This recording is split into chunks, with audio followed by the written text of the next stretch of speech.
কত তাহাজ্জুদ গুজার বান্দাকে আল্লাহর রাস্তা থেকে হারিয়ে যেতে দেখেছি। জেগে থেকেও ফজর পর্যন্ত অবহেলা করার দুঃসাহস করতে দেখেছি। ভয় লাগে রাস্তা বলে হারিয়ে যাওয়াটা পলকের ব্যাপার মাত্র।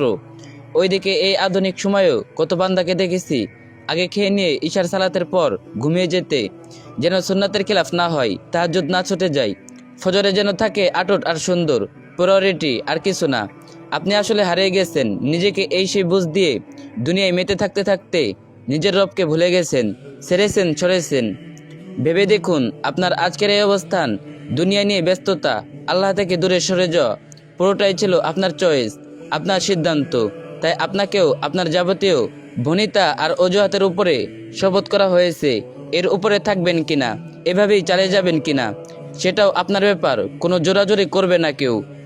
যে আল্লাহকে সত্যি চায়, আল্লাহকে প্রায়োরিটি দেয়, তাকে আল্লাহ আরও বেশি বেশি করে আল্লাহর সান্নিধ্যে রাখেন, সহজ করে দেন, অন্তরকে প্রাচুর্য দিয়ে ভরে দেন, আর আরও বেশি আল্লাহর ইবাদত করার তৌফিক দিয়ে দেন।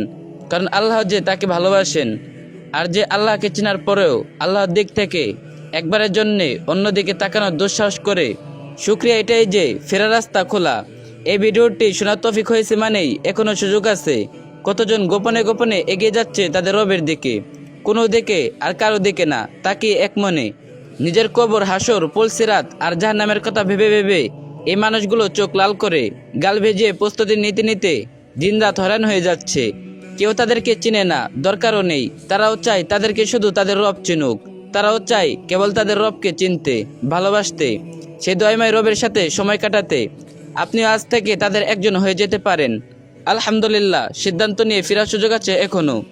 ভিডিওটি ভালো লাগলে অবশ্যই একটা শেয়ার করে দিবেন, আর যে যত পারবেন কপি লিঙ্ক করে দিন।